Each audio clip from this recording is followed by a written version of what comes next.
¿Cómo entender la conciencia y sus diferentes planos? Comencemos por ver qué es el inconsciente. Para entender esto, podemos describir la mente como una habitación donde hay un foco que representa la conciencia. Mientras más cerca estamos de la luz, mejor podemos ver el interior de la habitación. Mientras más nos alejamos, menos podemos percibir. Pero también hay que entender la luz como calor y movimiento. Mientras más cerca de la fuente de luz estamos, más rápido vibra y se mueve todo. Cuando nos alejamos de la fuente de luz, la energía se comienza a enfriar y a densificar, cristalizar y a endurecer. Entonces, mientras más lejos del núcleo de la conciencia se encuentra algo, más estático y rígido se vuelve. Esto se aplica tanto a personas, planetas, galaxias, hasta lo que hay dentro del ser humano. Podemos decir entonces que los huesos, por ejemplo, representan a las partes más rígidas de la persona. Existirán emociones y pensamientos que son como los huesos dentro de la mente. Entonces, el inconsciente representa aquellos elementos más alejados de la luz, de los cuales la persona nada sabe, están cristalizados y endurecidos. Pero si están lejos de lo que puedo ver y percibir, ¿cómo puedo verlos o darme cuenta de que existen? Estos pueden percibirse por sus efectos. El inconsciente está conformado por energías antiquísimas que están dentro del sujeto, las energías más antiguas, cristalizadas y rígidas. En el proceso de curación hay un punto que siempre tienen que recordar. Toda energía, por insignificante que sea, nunca se va de la vida del sujeto. Todo aquello que fue pensado, sentido, vivido, no se va nunca de la conciencia. Solamente se puede transformar, pero no se la puede sacar, porque todo lo creado, creado está, y solo su creador tiene la capacidad de transformarlo. Por eso el proceso de curación es individual y depende de cada uno. Por eso dos personas pueden usar el mismo método, pero el resultado nunca será igual en todos.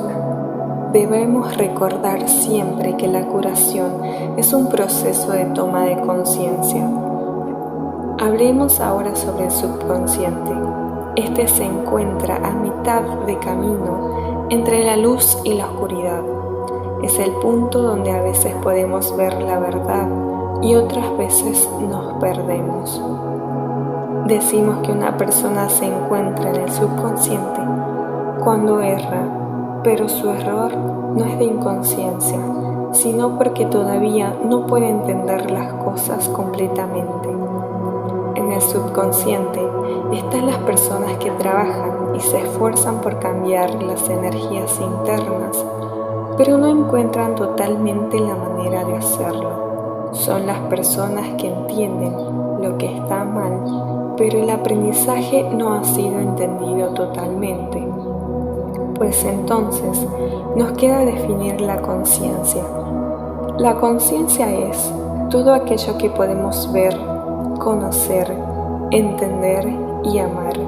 En el inconsciente la persona no puede ver, pues le falta conocimiento. En el subconsciente puede ver y conocer, pero no entender completamente, dado que no pueden llegar al amor.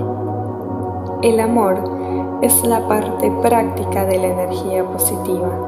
Al ser consciente, uno puede entender y amar tanto lo que hay en el interior del hombre como lo que hay en su exterior.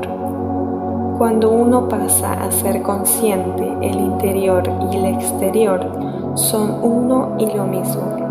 Si uno no tiene el entendimiento, tampoco puede amar, pues le falta una completa integración entre el ser y aquello separado.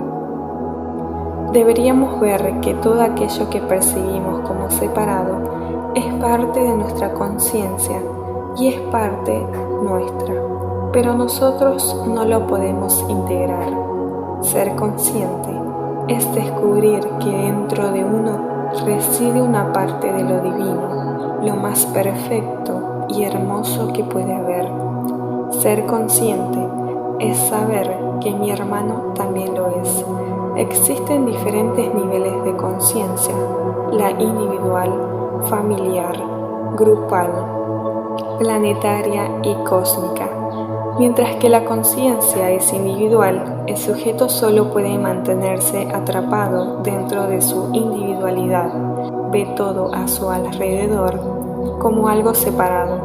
En ese caso, se percibe lo que hay alrededor de manera inconsciente, sin darse cuenta que todas esas cosas en realidad son parte de su ser, de su conciencia, y están totalmente conectadas con uno.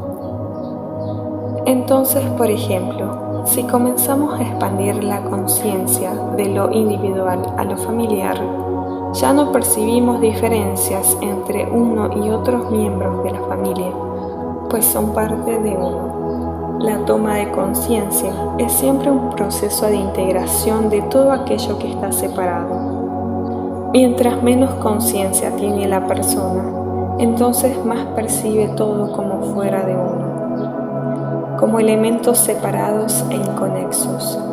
La conciencia no es lo mismo que el yo, ego o personalidad.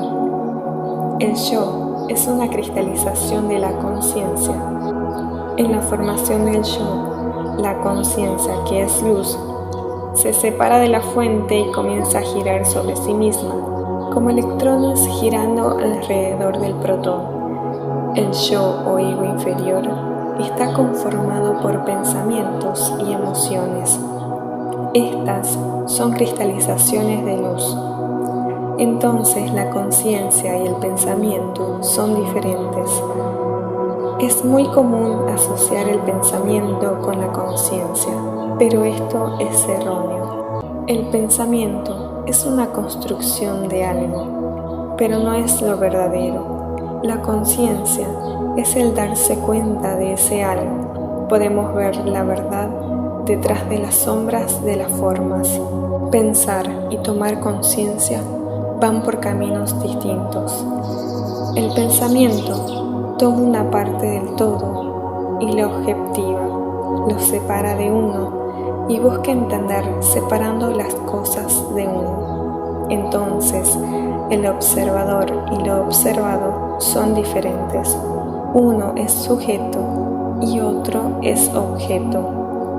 No hay ninguna posibilidad de entender algo si está separado de uno. Más bien, esto es precisamente lo que llamamos conocimiento, y consiste en estudiar todas las cosas como separadas de uno. El conocimiento no lleva a la toma de conciencia, sino a aumentar el mundo de los pensamientos desconectados y sin unidad.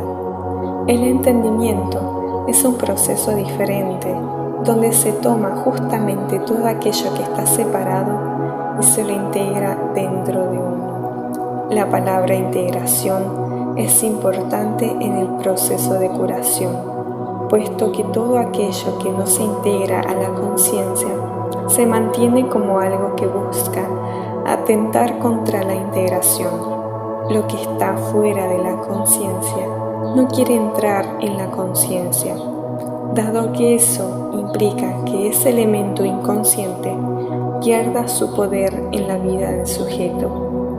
Y cuando más denso, duro y cristalizado, más se puede ver que hay una ilusión de separación. Debes recordar que la luz es tu verdadero ser. En ella vivimos y existimos. Con ella formamos nuestro cuerpo y es ella lo que somos.